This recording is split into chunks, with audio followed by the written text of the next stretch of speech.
Orkney is a group of islands off the north coast of Scotland, and we're actually closer to the Arctic Circle than we are to London. You can't really make your plans around the weather. There are roads that close in high winds, there are ferry cancellations or planes that can't get in or out because of fog, but you've got to make an effort to get here.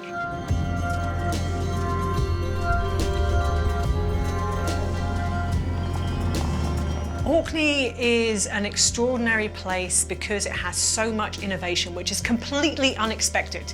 Innovation, the way that I think about innovation, goes back 5,000 years.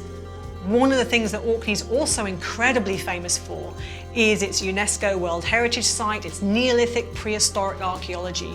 And what's interesting, particularly about the stone circles, is that they were some of the earliest stone circles in Britain. And archaeologists believe that stone circles started here in Orkney and then spread south to the rest of the country.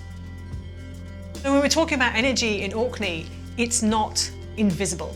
It's something that's very tangible, it's something that you feel all the time on your skin and on your body.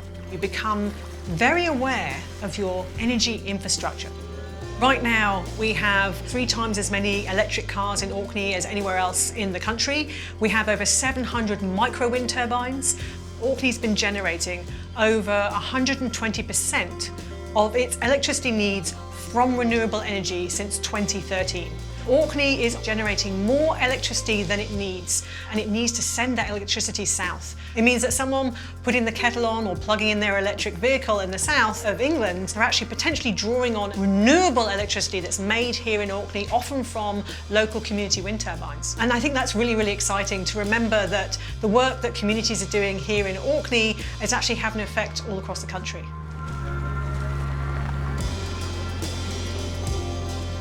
We reckon there could be around about 17 gigawatts of offshore wind within 150 kilometres of Orkney. So we could be a major part of the UK's electricity supply network. The other thing we're doing now here is we're trying to find a way to build the new technologies for wave and tidal, to literally push the boat out, to find a way to work out how we're going to harvest energy from the sea. Mainly, the work that we're doing is around getting energy out of waves and tides. And we believe there's an epic amount of energy in the sea out there. The interesting thing is, of course, we're surrounded by the sea, and we know that our cars in due course are going to be powered by the sea. This is just such a joy to think that the energy that makes our lives quite hard sometimes, the tides and the waves and the winds, is actually what's going to be driving our cars in the future. Orkney is on the point where the Atlantic Ocean meets the North Sea.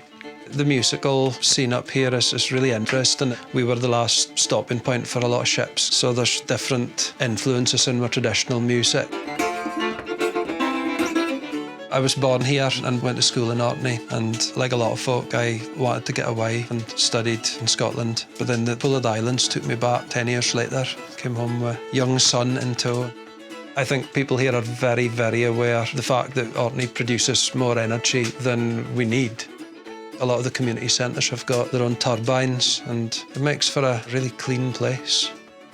When you're out in the car with your bairns, you can have them play and count the turbines, and you know they're never going to run out, so it can keep them occupied for a decent length of drive. It feels like everybody else is away out there in the distance, you know, and we're the centre of the world.